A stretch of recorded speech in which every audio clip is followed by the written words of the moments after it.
नमस्कार। प्रयास के नमस्कार। में सभी दर्शकों का स्वागत है।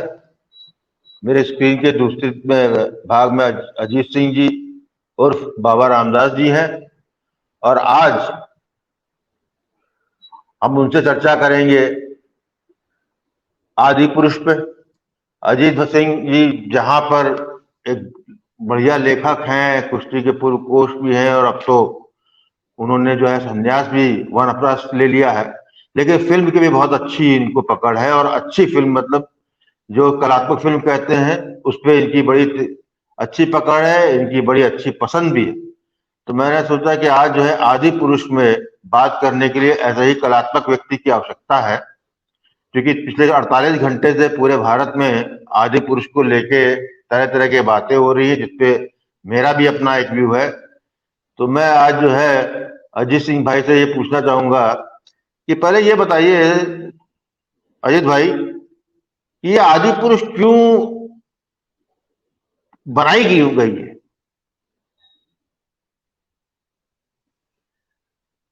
सर, ये आपको ध्यान होगा कि उड़ी उड़ी जब बनी थी ना, उड़ी फिल्म जी सर्जिकल स्ट्राइक पे, तो वो एक ठीक ठाक सी मीडियोकर फिल्म थी। मतलब एज अ सिनेमैटिक दृष्टि से और कॉमर्शियल दृष्टि से भी एवरेज फिल्म थी। मैं एवरेज क्या, उसको बिलो एवरेज मानता हूं when we talk cinematically, cinema की दृष्टि से।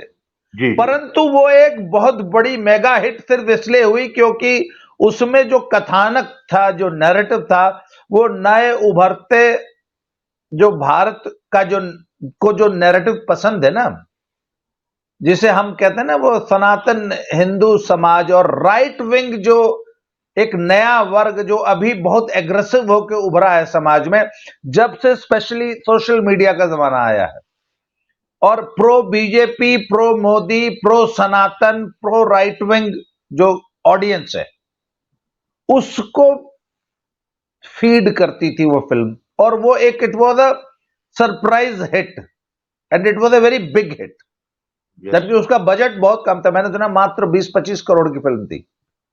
बिल्कुल होगा। तो सर, अब देखिए, सिनेमा, बॉलीवुड के लिए सिनेमा विशुद्ध बिजनेस है। जो बिकेगा वो बनाएंगे। उसके बाद क्या हुआ कि जो ये लेफ्ट विंग और जो लिब्रांडू जो लॉबी थी, उसकी फिल्में एक के बाद एक लगातार पिटी, बड़ी बड़ी फिल्में पिटी। और राइट विंग की छोटी फिल्में बहुत बड़ी मेगा हिट हुई। लाइक भाई, कश्मीर फाइल्स देख लीजिए, केरला स्टोरी देख लीजिए, उसके बाद वो कांतारा देख लीजिए। हैं? तो बॉलीवुड को एक फॉर्मूला मिल गया है कि भैया राइट विंग को पोषित करने वाला सिनेमा बनाओ, वो स्टोरी बनाओ। तो राइट विंग, अच्छा, मुफ्त की पब्लिसिटी देता है राइट विंग। हालांकि मुफ्त की पब्लिसिटी तो लिब्रांडो को भी देता है, नेगेटिव पब्लिसिटी देता है, बॉयकॉट बॉयकॉट बॉयकॉट, इतना गरिया देगा कि मुफ्त की पब्लिसिटी उनको भी मिलती है, पर वो नेगेटिव होती है। अब आप देखिए ना, मुझे अच्छी तरह याद है, कश्मीर फाइल्स में हम लोगों ने अभियान चलाया। मुझे याद है, मेरे ज्यादा फकीर फक्कड़ आदमी भी 20 बच्चों को हमने टिकट स्पॉन्सर किया। और मुझे याद है, अवनीश भाई की बेटी संडे को अपने मित्रों के साथ सिनेमा देखने गई हुई थी। बाई चांस मुझे बात हो गई, मैंने पूछा बेटा कहां हो? बोला अंकल हम सिनेमा देखने आए। मैंने कौन सिनेमा देखने आई हो? पता नहीं, बगल में कोई और उसी हॉल में है। मैंने कहा पागल हो काबे, एक तो हम तुमको टिकट स्पॉन्सर कर रहा है, अपने दोस्तों को बोलो कि नहीं वो नहीं देखनी है, कश्मीर फाइल देखनी है। उन लड़कियों ने वो टिकट, अपना वो प्रोग्राम कैंसिल किया। इंजीनियरिंग कॉलेज की इसके साथ खुशी के साथ की बच्चियां थी। 20 टिकट हमने दिया, नहीं 10, उस दिन 10 टिकट दिया। उन 10 बच्चियों ने वो कैंसिल करके कश्मीर फाइल देखी और दे वर मूव्ड। उसके बाद मैंने उन बच्चियों से बकायदा फोन पे बात की। उन्होंने कहा कि अंकल हमें तो सचमुच पता ही नहीं था कि कश्मीर में इतना कुछ हुआ। मैंने कहा बेटा ये तो 1% दिखाया है, कश्मीर में तो जो दिखा पाए, उनके सिनेमा की भी तो अपनी सीमाएं हैं ना, वो बहुत कुछ दिखा नहीं सकते। मैंने कहा जितना हुआ है उसका 1% दिखाया है, अब आप इसको 100 गुना मल्टीप्लाई कर लीजिए, इतना अत्याचार हुआ है। उसके बाद जब ये बच्चियां गई, इन्होंने अपने हॉस्टल में बताया कि हमने ऐसे ऐसे ऐसे किया है, तो उन्होंने बोला हम भी जाएंगे। तो वो जो मेरे हिस्से की बची हुई 10 टिकट थी, वो फिर मैंने उनको वो टिकट दिलवाई। उसके बाद सर मुझे याद है सैकड़ों मित्रों ने हजारों बच्चियों को स्पॉन्सर किया, बच्चों को स्पॉन्सर किया, युवाओं को स्पॉन्सर किया। Sir same thing happened with Kerala story. Exactly. तो सर अब एक तो कहानी नैरेटिव के रूप में बॉलीवुड को एक फॉर्मूला मिल गया है सक्सेस का कि 20-25 करोड़ रुपया खर्च के अगर ठीक ठाक सा काम चलाऊ, सिनेमेटिकली मैं बता रहा हूं, हाँ, I am not talking about story and the propaganda and the narrative, cinema के क्राफ्ट की दृष्टि से अगर बिलो एवरेज फिल्म भी बना दोगे तो भी दर्शक सुपर डुपर हिट करा देगा। तो उसी क्रम में ये मान लीजिए कि आदि पुरुष आई है, परंतु अच्छा अब अगला आप सवाल करिए आदि पुरुष पे, अब हम डिस्कस करेंगे। हाँ, अब ये तो हो गया कि कारण आ गया, जो प्रोड्यूसर जब धन लगाता है कि उसको जो है कम टाइम में जो है एक श्योर शॉट फॉर्मूला होता है उसका, कि ये इस समय इस काल में समाज में इसकी एक्सेप्टेंस से हम इतना लगाएंगे तो मिल जाएगा। और राइट विंगर बिल्कुल जो है भूखा तड़पा है, उसको आप राइट विंग के उनके कथानक के दृष्टिकोण से कुछ भी परोसिएगा वो चल जाएगा। अब मेरा सवाल ये कि आदि पुरुष यदि उनको जब ये इसका मुहूर्त हुआ था या जब उसके पिछले 6 महीने पहले, जब भी रिलीज से पहले तक यही सी बात हो रही थी, ये पूरी जो है राम कथा का ही ये सिनेमाकरण है, ये जो है वाल्मीकि की रामायण और तुलसी की रामचरितमानस से पूरी तरह प्रेरित है। उसके बाद आदि पुरुष जब बनाते हैं तो उसमें राम नहीं दिखते हैं, राम कथा का भी उसमें विलोम होता है। तो उसके पीछे क्या मानसिकता है कि आप जो है जब विजुलाइज करते हैं या लेखन करते हैं तो आप पूरी पूरी कहानी के पात्र के चरित्र के साथ साथ जो है घटनाक्रम को भी बदल देते हैं। ये करने का दुस्साहस जो है किन कारणों से होता है? देखिए मैं एक बात बताऊं आपको, मेरे लिए ये एक बहुत बड़ी पहेली है कि आखिर टी सीरीज गुलशन कुमार के बेटे भूषण कुमार ने बनाई है ना फिल्म, टी सीरीज, और अन्य मुख्य जो पैसा लगा है वो टी सीरीज का लगा है, और मैंने सुना है कि 600 करोड़ रुपया लगा है। ये कमाल की बात। और जहां तक मैंने हालांकि फिल्म देखी नहीं है और न मेरा देखने का कोई इरादा है, क्योंकि मेरी एक समस्या है कि मैं घटिया सिनेमा नहीं देख सकता।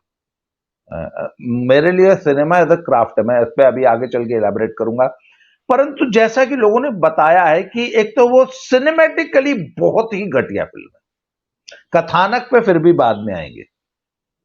कथानक के साथ तो उन्होंने भयानक छेड़छाड़ की है, और उनको इसकी जितनी सजा दी जाए वो कम होगी, क्योंकि देखिए कुछ चीजें जो है ना वो उनके साथ आपको छेड़छाड़ नहीं करनी। और जहां तक धार्मिक भावनाओं की बात है, और राम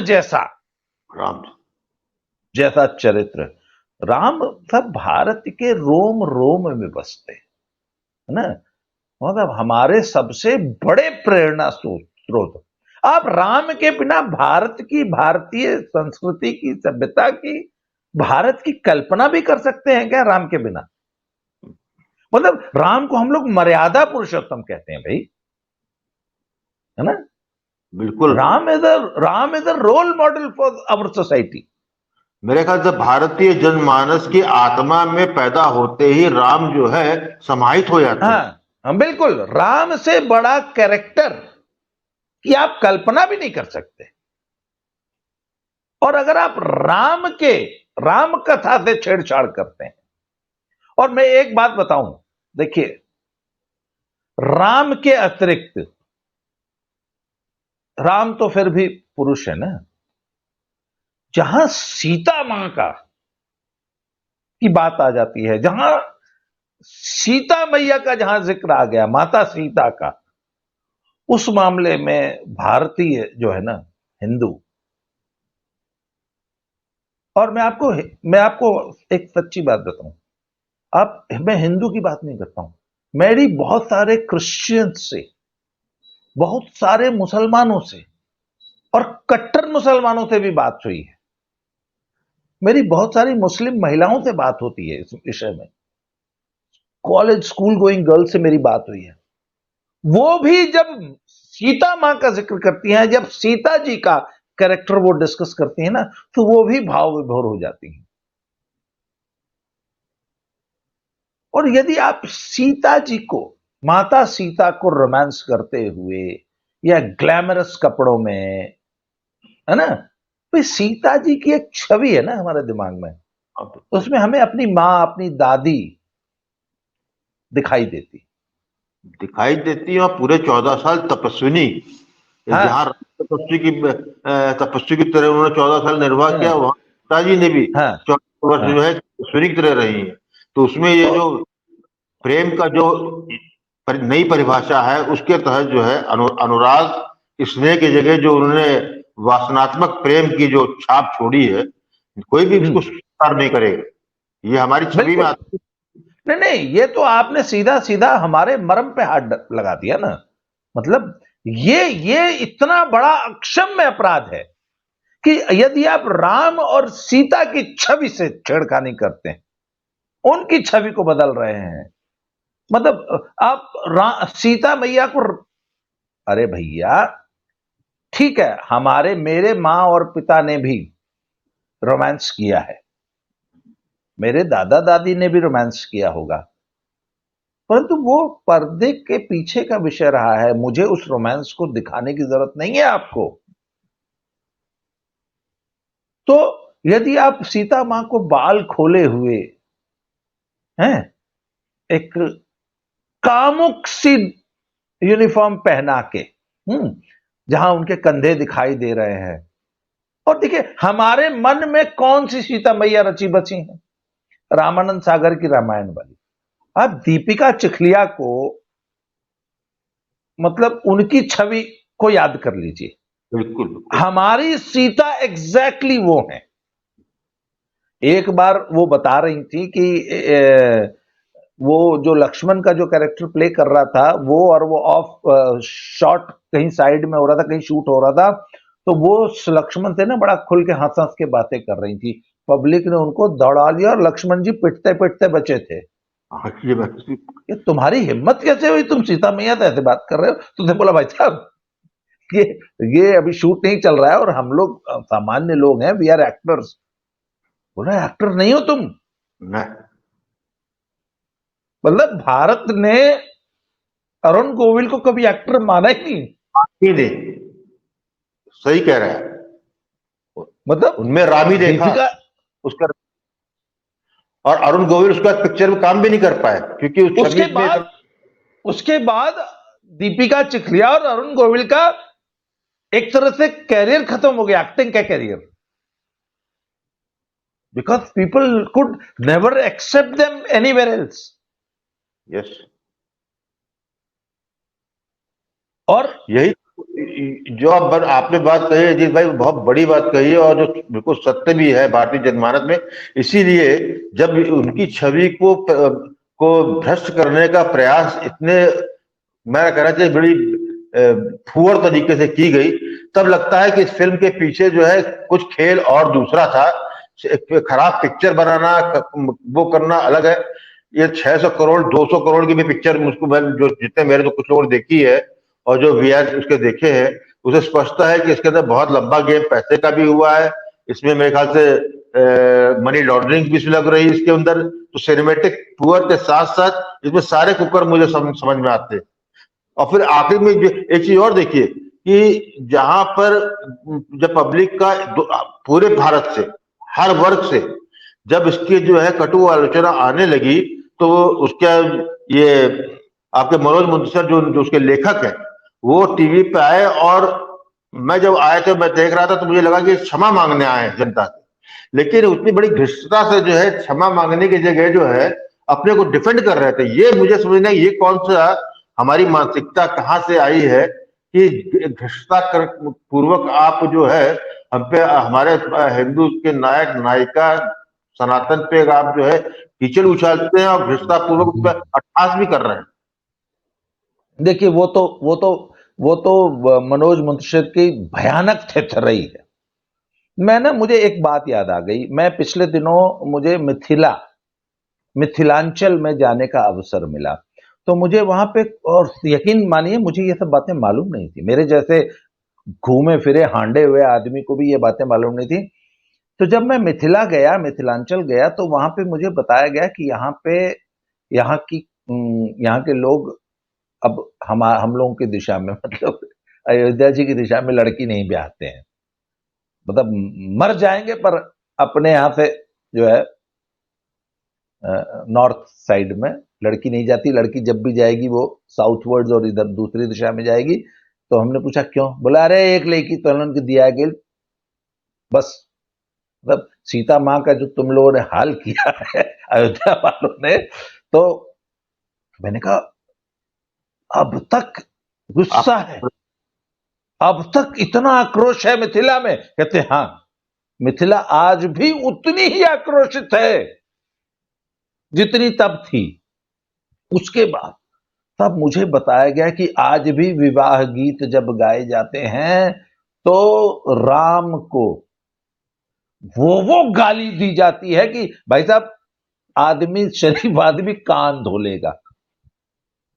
तो मुझे वो विवाह गीत सुनने को मिले, वो गाली सुनने को मिली, और बाकायदा राम, दशरथ और पूरी अयोध्या को नाम ले लेकर, और इतनी फुहर गाली कि मैं आपको क्या बताऊं।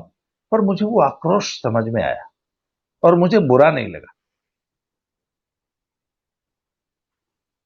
उन गालियों से भी उनका ना अपनी बेटी सीता के प्रति उनका प्रेम, और सीता के साथ जो जो भी कुछ हुआ अयोध्या में, वो आक्रोश आज तक जिंदा है।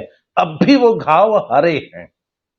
मतलब मेरा कहने का ये मतलब है कि सीता मैया से और राम से भारत किस कदर जुड़ा है,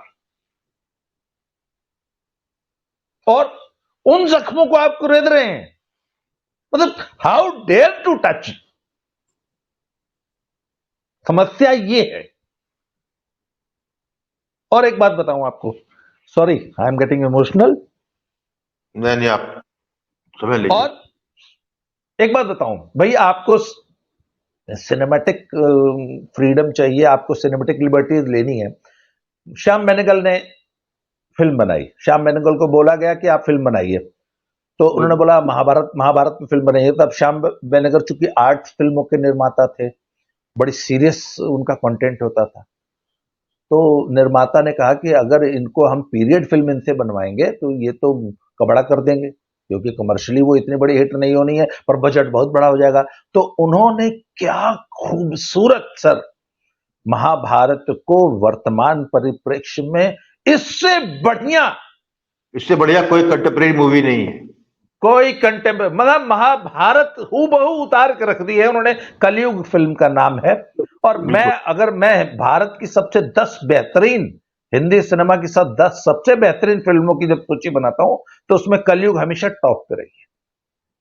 आप देखिए ना, क्या खूबसूरत महाभारत बनाई है उन्होंने, एक कंटेम्प्रेरी, एक वर्तमान, एक मॉडर्न स्टोरी लाइन लेके, 2 फिल्मों की कॉर्पोरेट राइवलरी लेके महाभारत को क्या खूबसूरत चित्रण किया है। अगर आपको रामायण पर ही फिल्म बनाती थी तो और बहुत से तरीके हैं। पर बात यह है ना, समस्या पता क्या है एक तो उन्होंने, मैंने सुना है फिल्म के शुरू में 5 मिनट का लेक्चर दिया है, डिस्क्लेमर दिया है कि ये राम कथा नहीं है, हैं? ये शायद तब हुआ जब फिल्म का टीजर आया था, आपको याद होगा बहुत भयानक प्रतिक्रिया आई थी, और इनको तभी पता लग गया था कि हमसे एक ब्लंडर हो गया है, पर तब तक तो फिल्म बन चुकी थी। तो इन्होंने उसको सुधारने की कोशिश की, पर कितना सुधारेंगे आप? पैचवर्क करके किसी इतने बड़े ब्लंडर को कैसे सुधारेंगे 600 करोड़ के? खैर, 600 करोड़ में उन्होंने क्या खेल किया ये तो बात की बात है। तो और मुझे ऐसा लग रहा है, हालांकि मैंने फिल्म देखी नहीं है, तो मुझे लगा, बताया गया कि उन्होंने फिल्म जो है वो 18 से लेके 25 साल के युवा दर्शकों की रुचि को ध्यान में रखते हुए बनाई है, नंबर 1। और सारा एनिमेशन और वीएफएक्स और ये सब चीजों का प्रयोग करते हुए, और मैंने सुना, पता नहीं, मैंने वो फिल्में असल में देखी ही नहीं है जिनसे इंस्पायर्ड बताया गया, वो पता नहीं कौन सी है ना, वो जो आजकल मार्वल की एवेंजर हाँ एवेंजर, मार्वल, और मैंने वो कौन सी है वो, अरे सुपर हीरो हैरी पॉटर वाली जो सीरीज है, उस टाइप की जो फिल्में आती हैं। तो इनफैक्ट मैं वो फिल्में देखता नहीं हूँ वाली, मेरा जो फिल्मों का टेस्ट है वो बहुत एक्सक्लूसिव है, बहुत अलग किस्म का है। तो चूंकि मैंने वो फिल्में नहीं देखी, तो इसके ऊपर भी मुझे मालूम ही नहीं है कि किस फिल्म की कॉपी कहाँ गई है। परंतु ये जो नया दर्शक वर्ग जो सिनेमा में तैयार हुआ है 18 से 25 साल वाला, उसको ध्यान में रख के बनाई गई है, पर उसको ध्यान में रख के भी आपको मूल कथानक से, हमारी भावनाओं से खिलवाड़ करने की, छेड़छाड़ करने की जरूरत नहीं। बिल्कुल। और सबसे बड़ी समस्या जो जो डायलॉग्स, जो घटिया बाजारू डायलॉग्स बोले गए हैं, देखिए मैं आपको बताऊं, गैंग्स ऑफ वासेपुर की लैंग्वेज को लेके बड़ी आलोचना होती है। तो या अगर आपको ध्यान हो, सत्या का जो ट्रीटमेंट था, है ना, सत्या का जो कैरेक्टर्स थे, सत्या का सब कुछ था, तो मैंने कहा यार एक बात बताओ, एक आदमी अंडरवर्ल्ड पे फिल्म बना रहा है, एक आदमी गांव देहाती समाज दिखा रहा है, तो क्या आप देहाती समाज के मुंह से आप रामानंद सागर के महाभारत और रामायण की भाषा बुलवाएंगे? भ्राताश्री, आप क्या कर रहे हैं? अरे भैया, जो कैरेक्टर है वही भाषा तो बोलेगा। इसलिए मुझे कभी भी सत्या के कैरेक्टर्स की बोलचाल, उनकी भाषा, उनके डायलॉग्स, या गैंग्स ऑफ वासेपुर में रमाधीर सिंह की डायलॉग्स पर कभी आपत्ति नहीं हुई, बल्कि मैंने कहा इसके अलावा और कुछ बन ही नहीं सकता था, क्योंकि वो कैरेक्टर की डिमांड है कि उससे वही बात बुलवाई जाए।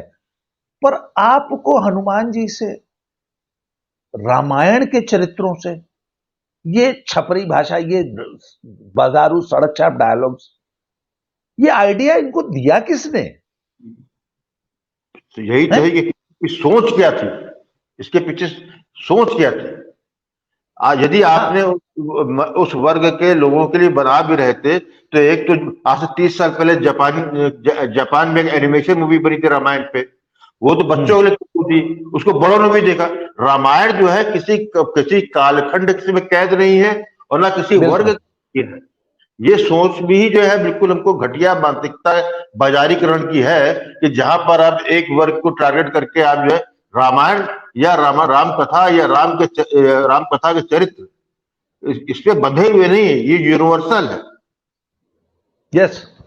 तो ये जो क्या कह रहा, पूरी विष्ठा जो उन्होंने जो है फैलाई है, तो मैं तो इसको यही कहूंगा कि कभी मैंने सोचा नहीं था कि राम कथा पे कोई भी किसी तरह का प्रयोग होगा भी तो वो नकारात्मक भी हो सकता है। एक सकारात्मक चीज है, वो सकारात्मक उसका प्रयोग कर सकते हैं, किसी चरित्र को विशेष महत्व दे सकते हैं, उस चरित्र के कई और डायमेंशन दिखा सकते हैं, लेकिन आप उसको सड़क छाप नहीं बना सकते, आप घटनाओं में फेरबदल नहीं कर सकते।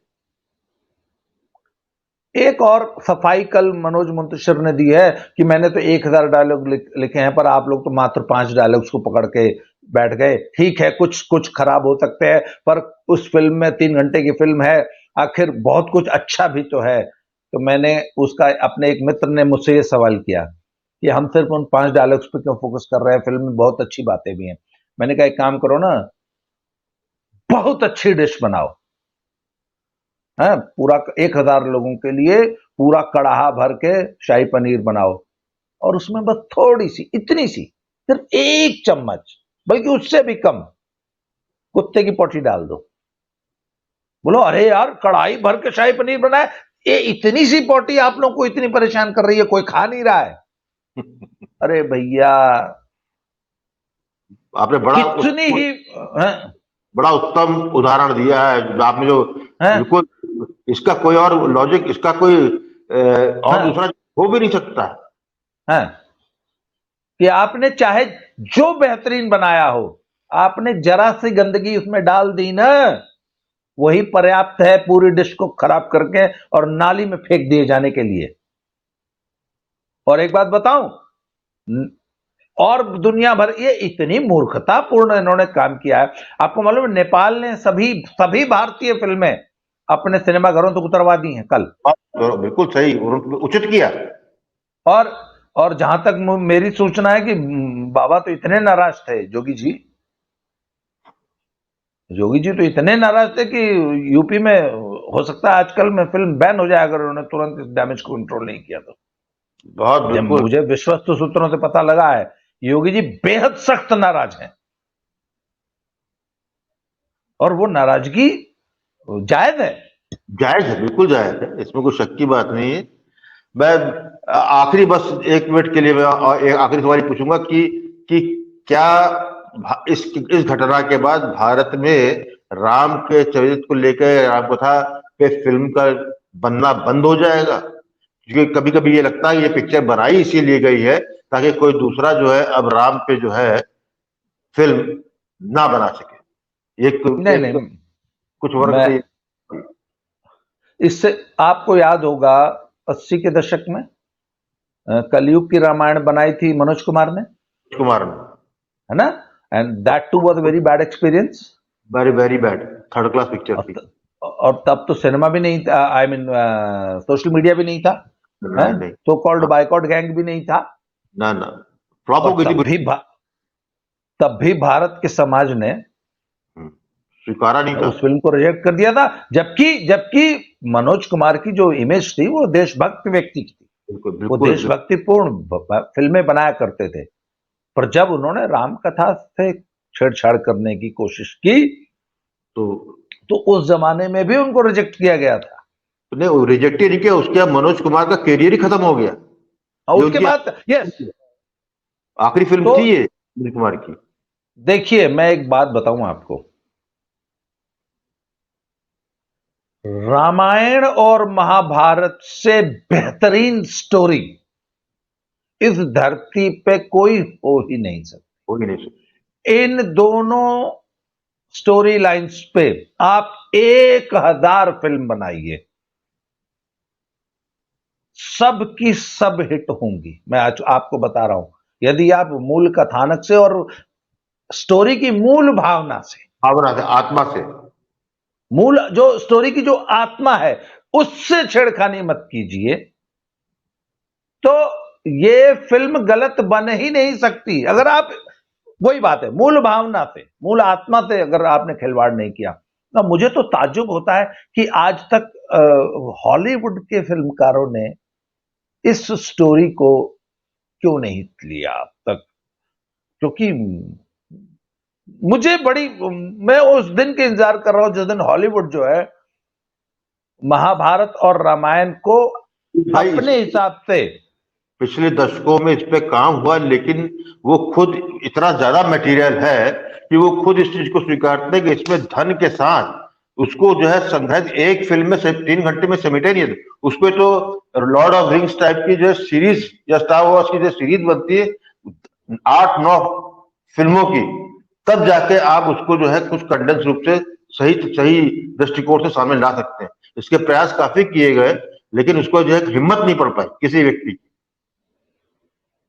और देखिए पुष्कर बात को कंक्लूड करते करते मैं अपनी एक बात कह दूं कि देखिए, मैं तो I am lover of cinema, पर मेरे सिनेमा का टेस्ट जो है ना बहुत परिष्कृत रहा है। और सिनेमा के बारे में तो मैं हमेशा एक बात कहता हूं कि जितने भी कला के माध्यम है, सिनेमा उनमें सबसे ज्यादा सशक्त है, सबसे ज्यादा प्रभावी है और शिक्षा का सबसे बड़ा माध्यम यदि कुछ हो सकता है तो वो सिनेमा है। बल्कि मेरा तो ये स्पष्ट मानना है कि मेरा जो आदर्श अगर कोई विद्यालय हुआ तो मैं तो सिनेमा को, वर्ल्ड सिनेमा को करिकुलम का हिस्सा बनाऊंगा। मैं कहता हूं एक अच्छे स्कूल को हर हफ्ते एक बेहतरीन वर्ल्ड सिनेमा स्कूल में एज सिलेबस दिखाना चाहिए। मेरा यह मानना है कि कक्षा मतलब एलकेजी से लेकर और 12th तक या इवन बीए और एमए की क्लासेस तक भी बाकायदा सिलेबस होना चाहिए कि हर बच्चे को ये 300-500 सिनेमा जरूर दिखाया जाए। हर हफ्ते एक सिनेमा स्कूलों में दिखाया जाना चाहिए।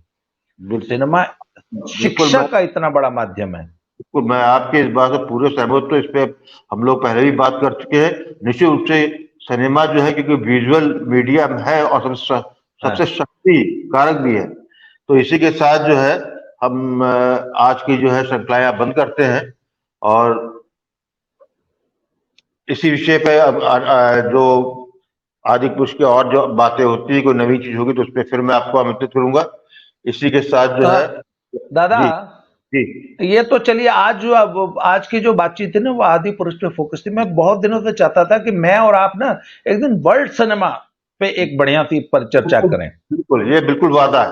वर्ल्ड सिनेमा पे जो हम लोग बात करते हैं उसको जो है जरूरी मैं और आप, क्योंकि मुझे मालूम है आपका भी सिनेमा का टेस्ट बहुत परिष्कृत है, बहुत ही रिफाइंड टेस्ट है। और let's have a discussion on world cinema someday. जल्दी करेंगे इसको। बिल्कुल, मैं अपने दर्शकों को जो है यही कहूंगा कि जैसे अजीत भाई ने कहा है, हम लोग जो है शीघ्र ही जो है विश्व सिनेमा पे जो है एक सार्थक जो है विचार मंथन जो है आपके सबक लाएंगे। और इसी के साथ जो है आप लोगों से विशेष आग्रह है कि जिन्होंने सब्सक्राइब नहीं किया वो सब्सक्राइब करें और जो यदि कोई विशेष कमेंट हो आपको करने हो अवश्य करें। इसी के साथ जो है आपको बहुत बहुत प्रणाम। नमस्कार, धन्यवाद।